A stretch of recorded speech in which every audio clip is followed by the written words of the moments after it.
오늘 하나님의 말씀은 요엘 2장 28절로 32절 말씀, 제목은 요엘의 성령의 부음이다 라는 말씀 가지고 함께 은혜를 나누시겠습니다. 우리가 기도할 때 할 말을 잘 알지 못할 때, 기도하는 말이 냉랭하고 하찮은 것처럼 보일 때도 빌어야 합니다. 계속 빌어야 되죠. 성경이 이렇게 말씀합니다. 로마서 8장 26절에 보면 이렇게 말씀하죠. 이와 같이 성령도 우리 연약함을 도우시나니 우리가 마땅히 빌 바를 기도를 알지 못하나 오직 성령이 말할 수 없는 단식으로 우리를 위하여 친히 간구하시느니라.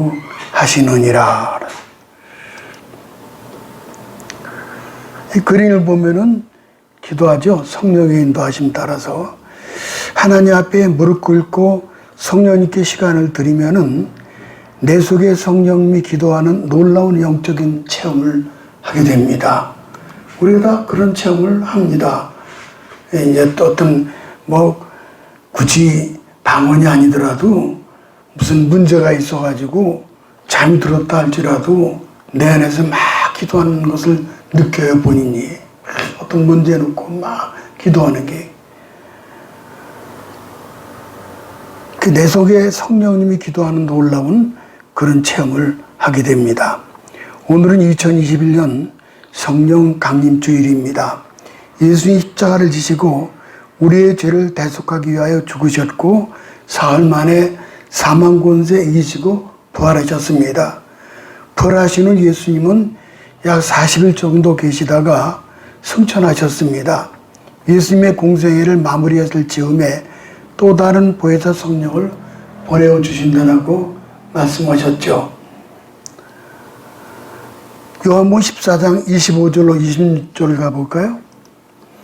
내가 아직 너희와 함께 있어서 이 말을 너희에게 하였거니와 보혜사 곧 아버지께서 내 이름으로 보내신 성령 그가 너에게 모든 것을 가르치시고 너에게 말한 모든 것을 생각나게 하시리라. 보혜사라는 말은 변호사, 돕는 자, 위로자, 상담자라는 그런 뜻입니다. 또 다른이라는 말은 삼위일체이신 성령님을 뜻합니다. 그럼 이 그림을 좀 볼까요? 이제 이 그림 보게 되면은 차트를 보면 보혜사라는 말은 은혜로 돕는 스승이다, 한문이죠. 그리고 헬라어로는 파라클레토스, 이것은 곁에서 돕는 자다. 대부분 영어 번역에는 킹 제임스 버전, NIV 그 여러 가지 본문은 변호자, 돕는 자, 중보자, 위로자, 상담자로 번역을 합니다. 그리고 또 다른 의 헬라어로 알로스는 똑같은 종류 중 다른 그 무엇. 그래서 곧 예수님과 본질적으로 같은 삼위 성령님을 말씀해 주고 있습니다. 자, 그러면은 그림을 한번 보죠. 요거는 예수님 십자가고 성부, 성자. 그리고 이것은 이제 불같이 바람같이 임했고 비둘기 같은 성령이 임했잖아요. 형상화시킨 거죠.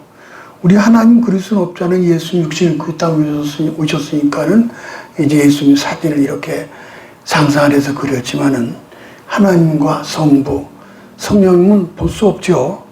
그리고 삼위일체, 성부, 성자, 성령님. 그러면은 여기서 보혜사 성령이 이런 분인지 어떤 분인지 한번 보여드릴까요? 기가 막혀서. 누굽니까? 누구예요? 이 사람이 누구예요? 이게 성령님이에요, 이게? 아이고, 신천지 이만희가 성령님이래요. 그래서 수시로 바뀌어요. 이긴 자가 되었다. 무슨 보혜사가 되었다. 참 기가 막히네. 요한복음 16장 7절에 보니까 또 이런 말씀이 있어요. 내가 너에게 실상을 말하노니 내가 떠나가는 것이 너에게 유익이라. 내가 떠나가지 아니하면 보혜사가 너에게로 오시지 아니할 것이요 가면 내가 그를 너에게 보내리니. 육신을 입으시고 오신 예수님은 세상을 떠나갈 수밖에 없지요. 실상은 예수님이 떠나가시는 것이 오히려 우리에게는 유익한 겁니다. 예수님이 떠나가지 않으면은 육신을 입으신 예수님은 팔레스틴에 그냥 머물러 계시죠. 성령님은 삼일정이시기 때문에 시간과 공간을 초월해서 계신 분이세요.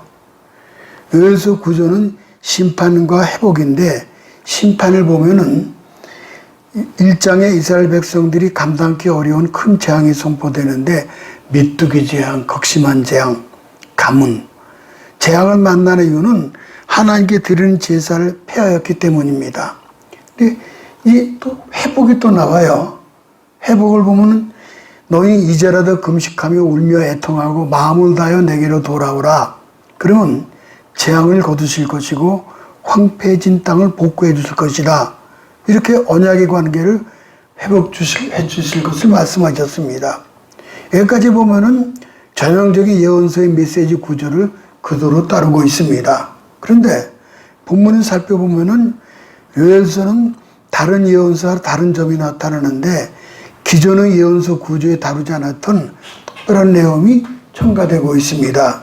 회복을 뛰어넘어서 본질적인 성령의 강림의 축복을 예언하신 거예요. 성령 강림을 얘기하신 거죠. 그러면 첫 번째, 말세에 성령을 주시겠다는 약속이죠. 28절 더 가볼까요? 그 후에 내가 내 영을 만민에게 부어주리니. 성령님을 만민에게 부어주신다는 약속이죠. 물론 모든 사람은 여호와께 돌아온 것, 다시 말해서 회개한 사람을 가르치는 겁니다. 회개한 자만. 여기서 만민에게라는 말은 주목해야 합니다.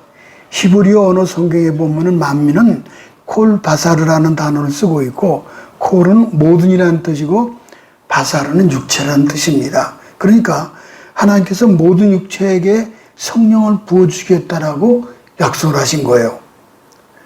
근데 여기서 모든 사람에게 성령을 부어주시겠다라고 하지 않고 하필이면 모든 육체에게 성령을 부어주시겠다, 그렇게 말씀하셨어요.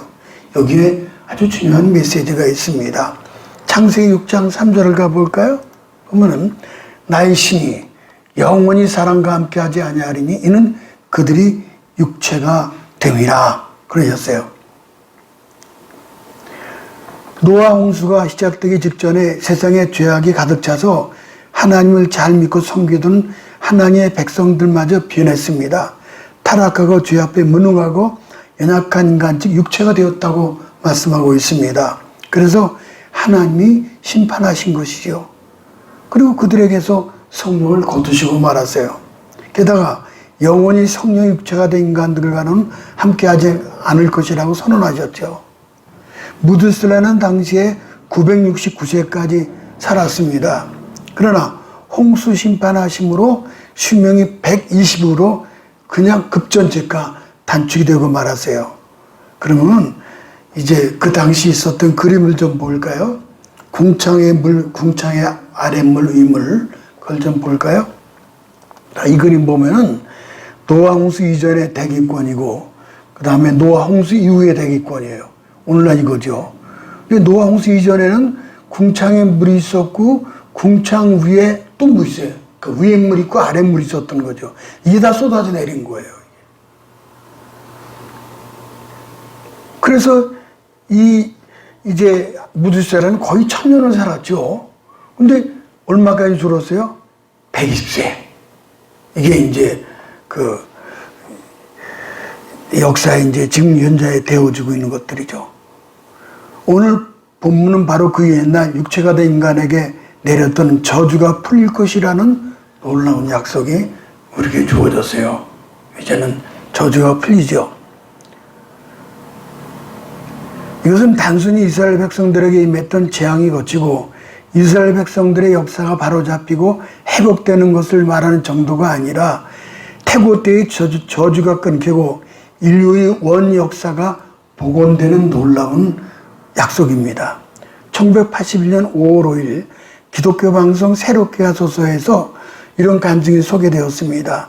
대구에서 산부인과를 운영하는 장병이라는 박사분이 있었는데, 그 부인은 교회에서 전자 오르간 반주하는 분이었고, 또 그분들에게는 연신 초등학교 4학년짜리 장수정지라는 딸이 있었는데 갑자기 눈이 0.4로 떨어졌습니다.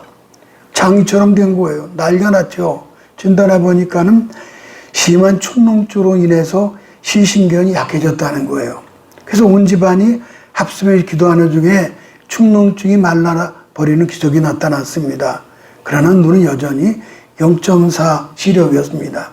그래서 할머니와 더불어 전심으로 기도하는 중에 갑자기 환상 중에 예수님의 얼굴이 보여지면서 내 눈병을 고쳐주겠다.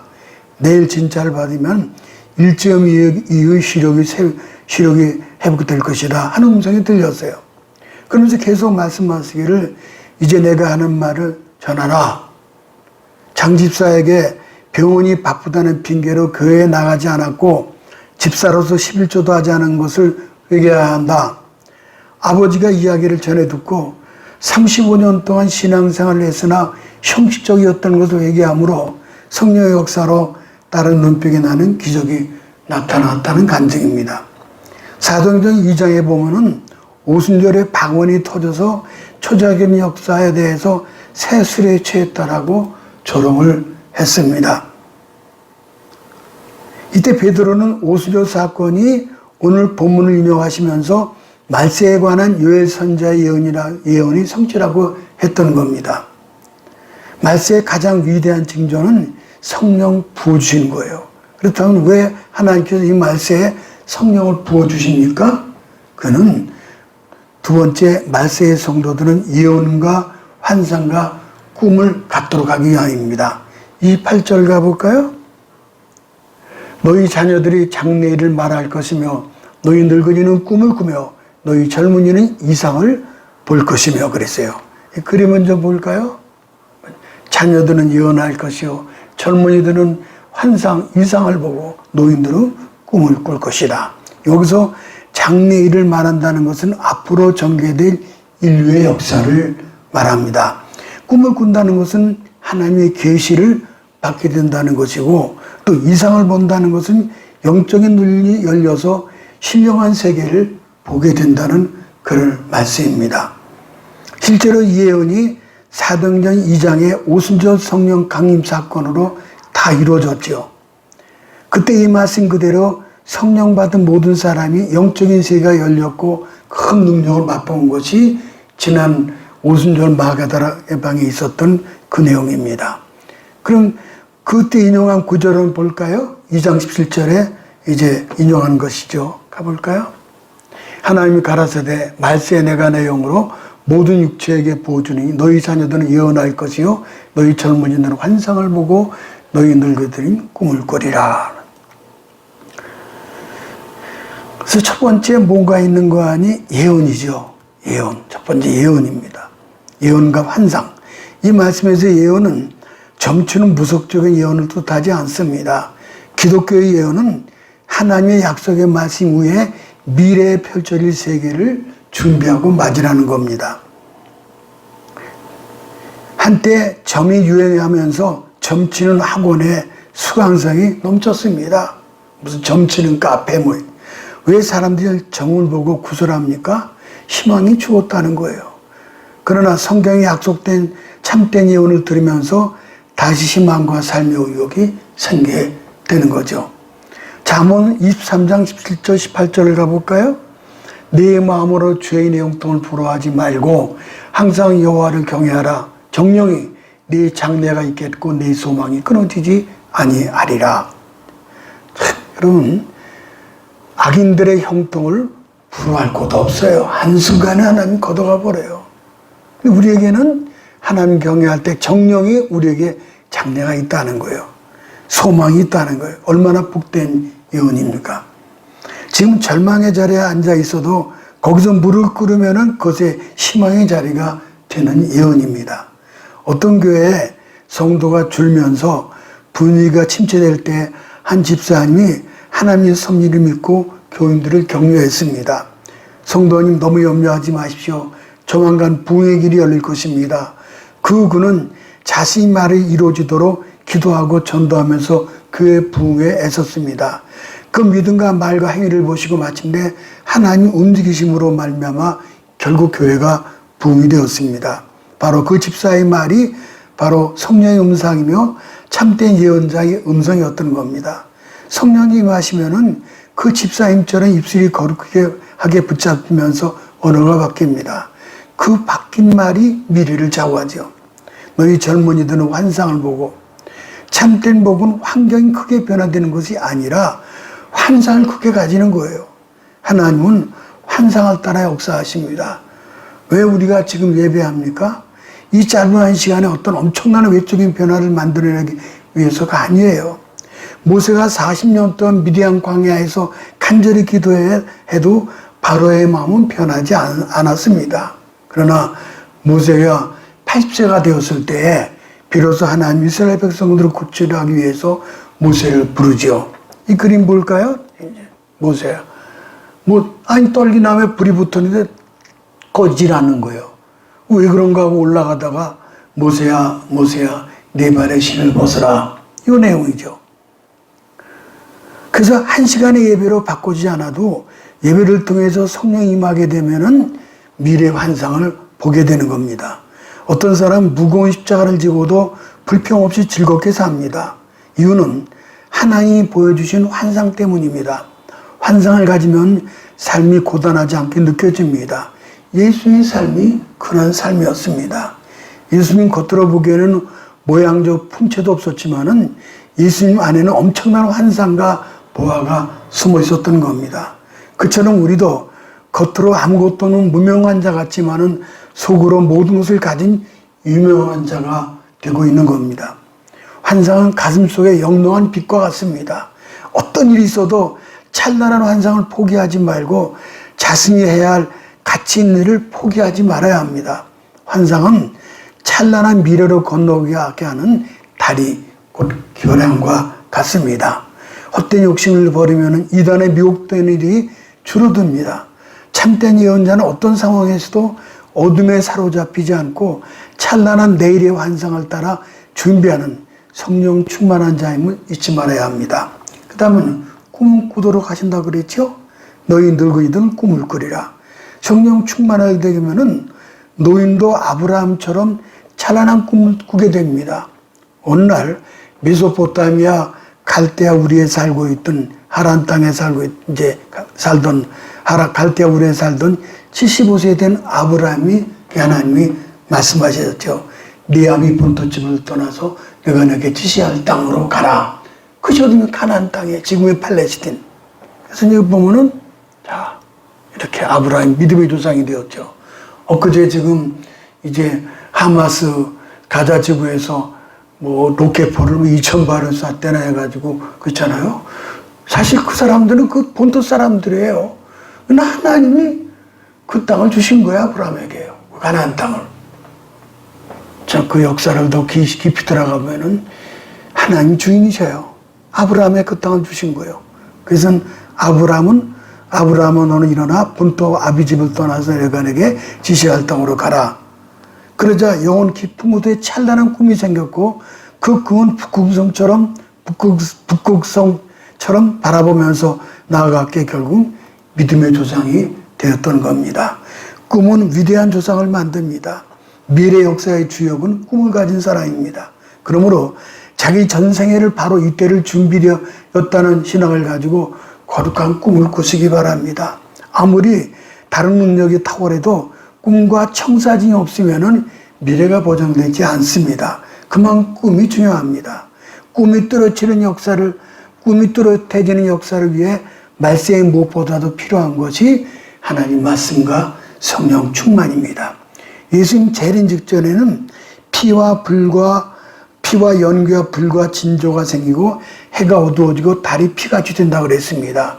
그처럼 예수님의 재림 전에 대환란이 있어도 염려하지 마십시오. 누구든지 주의 이름을 부르는 자를 구원 없기 때문입니다. 잃어버린 20년이라는 책을 쓴 김재용 씨가 화제가 되었습니다. 이분은 1982년 감기약 부작용의 사고로 실명을 해서 20년 동안 소경이 되었습니다. 최근에 인공 각막 이식 수술로 시력이 0.3까지 회복되어 드디어 20년 만에 세상을 보게 되었습니다. 이분이 눈을 뜨고 나서 처음 한 말이 20년 만에 본 아내가 얼마나 예쁘던지, 또 그동안 아내의 머리가 하얗게 새었다는 거예요. 얼마나 아름다운지 빛을 잃어보지 않은 사람은 알 수 없다는 겁니다. 눈을 뜨고 난 뒤에 이분의 인생이 달라졌습니다. 너무 행복하고 너무 감격스럽고. 그렇습니다. 우리가 성령을 받았다는 것은 새롭게 영안이 열려 영적인 눈을 뜬 것을 의미하는 것입니다. 새롭게 열린 심령의 눈으로 하나님이 보게 되었습니다. 하나님이 살아계시다고 할 때 무슨 뜻인지 몰랐지만은 알게 되었어요. 하나님께서 나를 살아가신다고 말할 때 믿어지지 않았지만 이제는 믿을 수 있게 되었습니다. 그리고 하나님께서 나를 위해 어떻게 일하고 계시는지, 나를 위해 어떤 계획을 가지고 계시는지 확인할 수 있었다는 겁니다. 그래서 기쁨은 말로 설명할 수 없을 정도고, 그뿐만 아니라 인생 자체가 변화되었습니다. 다윗이 이렇게 기도를 했죠. 시편 51편 11절 가볼까요? 보면은 나를 주 앞에 쫓아내지 마시며 주의 성신을 내게서 거두지 마소서. 다시 다윗이 우리아의 아내 밧세바를 범한 뒤에 가장 두려웠던 것이 바로 하나님께서 성령을 거두하시겠다는 거예요. 그래서 제발 다른 건 몰라도 성령만은 거두지 마옵소라고 눈물로 기도를 했습니다. 그렇습니다. 우리에게 성령이 부어주는 것은 그 무엇보다도 놀라운 축복이죠. 반면에 우리에게 성령을 거두하신 것은 그 무엇보다도 끔찍한 사건입니다. 무슨 일이 있어도 우리에게 성령을 거두어주면은 아니 되는 것입니다. 마지막 세 번째 볼까요? 여호와 이름을 부르는 자는 구원을 얻는다 그러셨어요. 32절 가볼까요? 누구든지 여호와 이름을 부르는 자는 구원을 얻으리니 이는 나 여호와의 말대로 시온산과 예루살렘에 피할 자가 있을 것이며 남은 자 중에 나 여호와를 부름을 받을 자가 있을 것입니다. 여기 참 남은 자가 그리 중요합니다. 남은 자를 좀 볼까요? 예, 더 렘넌트, 어느 시대나 남은 자가 있습니다. 그루터기가 상수리 나무가 배움을 받아도 그루터기는 남듯이. 그래서 엘리야 시대도 그랬잖아요. 나만 나이다 그랬더니 바알에게 무릎을 꿇지 않은 7천을 남겨놨다 그러셨어요. 자, 어느 시대나 렘넌트가 있는 거예요. 이 말씀 이해하기 위해서는 30절과 31절을 알아야 합니다. 30절을 가볼까요? 내가 이적을 하늘과 땅에 베풀리니 곧 피와 불과 연기 기둥이라. 자, 이 그림을 볼까요? 이런 그림이죠. 이것은 천재지변으로 사람이 상상할 수 없는 큰 재앙을 예고하는 말씀이에요. 이거 천재지변으로 상상할 수 없는 큰 재앙이 예고하는 말씀입니다. 이번에 엊그저께 그 중국에서 75층 고층 빌딩이 막 흔들흔들했잖아요. 아이고. 근데 거기서 그 건물에 1만 5천 명인가 엄청나게 입주하고 있어요. 막 뛰어나오잖아요. 막 10,000명이 넘는 사람이 그 안에 있다가 그냥 그게 무너지면 그냥 바벨탑 무너지지 할 텐데 지금도 또 흔들렸대요. 그냥. 무섭죠. 그래서는 이것은 천재지변으로 사람이 상상할 수 없는 큰 재앙을 예고한 말씀이죠. 마치 이스라엘 백성들이 출애굽할 때 애굽 땅이 그 엄청난 재앙의 상황을 연상시켜주죠. 당시 애굽은 물로 다 피로 변했고 불덩이 우박과 함께 섞어서 땅에 내리는데 온통 불덩이가 가득했고 그 결과 연기 기둥이 피어오르고 바로 그 지옥 자체의 모습이었죠. 또한 31절을 가볼까요? 보면 31절 보면 여호와의 크고 두려운 날이 이르기 전에 해가 어두워지고 달이 핏빛같이 변하려니와. 이건 또 뭐예요? 이거 보세요. 이거는 해고 이건 달이에요. 해가 어두워지고 달이 핏빛같이 변한다는 거예요. 우주에 정말 끔찍한 재앙이 임할 것을 말씀하는 거예요. 우주적으로요. 30절이 우리가 살고 있는 역사적 정황 속에서 일어나는 재앙이라면은 31절은 앞으로 주님의 재림 때 나타날 엄청난 우주적인 큰 재앙을 의미합니다. 그 이런 재앙 속에서 살아남으면 어떻게 되죠? 구원을 받아야 되죠. 구원을. 마치 이스라엘 백성들이 재앙의 그 바다인 애굽을 피해서 출애굽했던 것처럼 애굽을 떠나야 합니다. 소돔과 고모라가 멸망할 때 롯의 일가가 한밤중에 그 땅을 피했던 나왔던 것처럼 도망쳐 나와야 합니다. 근데 문제는 탈출구가 없다는 거예요. 탈출구. 언젠가 큰 호텔 나이트클럽에서 수많은 사람들이 춤을 추고 야단 법석일 때 누전으로 불이 났습니다. 건물 자체가 인화물질이 많아서 불길은 삽시간에 번져서 다 타올랐습니다. 우왕좌왕 비싼 곳을 찾았지만은 뭐 찾을 길이 없었어요. 근데 일부는 찾았죠. 안타깝게도 비상구는 자동문으로 굳게 닫혔대요. 자물통으로요. 이 그림을 좀 보기 싫어 아닙니까? 우리나라에. 이 보세요. 화마가 휩쓸고 간 나이트클럽 내부는 처참한 모습이죠. 그리고 일부가 이제 피해간 것이 이게 자물통이에요. 이게 이제 옥상 올라가든지 뭐 하든 자관 이런데 자물통이 잠겨 있으니 이걸 맨손을 열 수가 없잖아요. 이거를. 이게. 그래서 뜨거운 불길에 타 죽고 말았고 연기에 질식해 죽은 것이 역사에 나와 있죠. 이 오늘 이 땅의 사람들의 현소입니다. 이렇게 사람들은 아무런 대책 없이 바쁘게 어디론가 뛰어갑니다. 그러다 막상 인생 위기를 만나게 되고 자기 힘으로 해결할 수 없는 상황을 만납니다. 그러나 아무리 둘러봐도 탈출구는 없습니다. 막다른 길 앞에 절망하고 주저앉습니다. 이것이 샤르트르가 간파했던 현대의 비극입니다. 바로 노 익스트. 그러니까 탈출구가 없다는 거예요. 근데 오늘 하나님이 약속하시죠? 32절로 가볼까요? 누구든지 여호와의 이름을 부르는 자는 구원을 얻으니 살베이션이라는 구원 온다는 거예요. 이제 탈출구가 있다는 거예요. 구원받을 수 있는 길이 열려 있다는 겁니다. 이 약속은 당시 이스라엘 백성들에게 정말 놀라운 약속이 아닐 수 없습니다. 당시 이스라엘 백성들이 구원받을 수 있는 길은 오직 하나, 율법을 지키는 것이었습니다. 철저하게 율법의 규정을 엄수할 때만이 구원받을 수 있다고 믿었습니다. 이거는 불가능하죠. 단 한 가지 율법 조항을 어기면은 다 이제 무너지게 되는 거죠. 근데 본문은 새로운 구원의 길을 제시하고 있죠. 그 뭐예요? 여호와의 이름을 부르라. 과거 율법을 어겼을지라도 앞으로 율법 조항이 있는 그대로 다 지킬 자신이 없을지라도 여호와 이름만 부르기만 하면은 구원받을 수 있는 약속, 컨베넌트, 놀라운 약속이에요. 시편 50편 19절을 가볼까요? 환난 날에 나를 부르라. 내가 너를 건지리니 내가 나를 영화롭게 하리로다. 기도로 성령 충만을 체험하는 이들은 한결같이 놀라운 이적을 체험했습니다. 중병에서 고침을 받았어요. 지금도 우리가 다 여기저기 아프잖아요.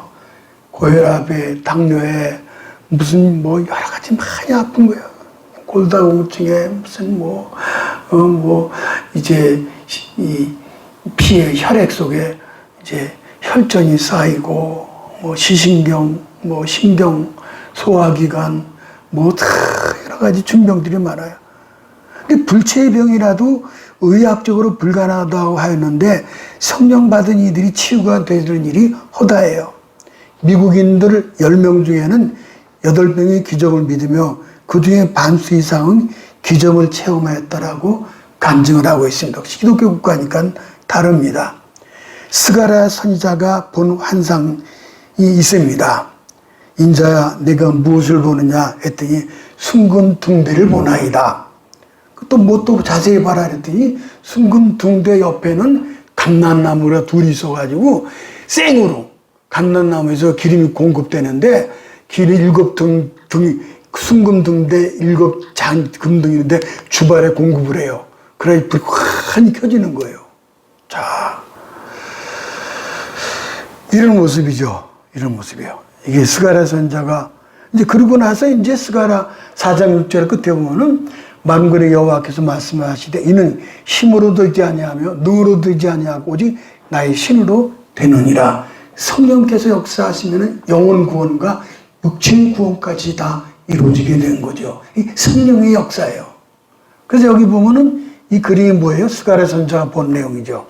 환상을 보았죠. 순금 등대가 있고 이제 7 등잔이 있는데 이 감람나무에서 생으로 된 기름이 공급되는 거예요. 꺼지지 않는 거예요. 이 성령의 기름이. 근데 참 무서운 거는요. 이 감람나무가 누구예요? 감람나무가 누구예요? 박태선이라는 게. 이자가 박태선인데 얘가 박태선 얘가요. 얘가 하는 말이 이게 박태선 장로입니다. 동방의 의인 감람나무. 그래서 저 인천의 도운동에 인천 도운동에 큰 전도관이 있어요. 그리고 우리 어렸을 때 보면 감람나무 오셨네, 감람나무 오셨네. 아 그랬어요 그 전에 이 녀석이 발식물을 먹고 치유됐다 그러고요. 그리고 이제 신앙촌 그 부천에 하고 요 부산의 또 덕소에 무슨 뭐 있잖아요 기장에 감람나무 불의 사자 영모님 이긴 자. 근데 지금 그 누굽니까? 이만희랑 똑같잖아요. 근데 이게 이 박태선이 밑에 있던 사람이 누구냐면은 그 이만희예요. 박태선이 부천에서 우리 처갓집 있는 데가 부천인데 거기에 신앙촌이 있는데 부르크루담을 쓰러뜨려가지고 집을 짓는데 그게 십장했던 사람이 그게 누구냐면은 이만희예요. 이만희가 말하자면 이 박태선이 똘만이에요. 그때 배운 것 가지고 이 박태선은 감람나무가 되었고 이긴 자가 있었는데 이 이만희 이걸 배워가지고 지가 이긴 자가 되었다. 어떤 데는 보혜사가 됐다. 이러고 앉은 거예요. 다 지옥 아래목으로 내려간 자들이죠. 참 기가 막혀요. 아무쪼록 말세의 성도로서 성령의 능력으로 구원받고 치료받고 사명을 잘 감당하는 우리 비전의 성도가 되시기를 주님의 이름으로 축복합니다.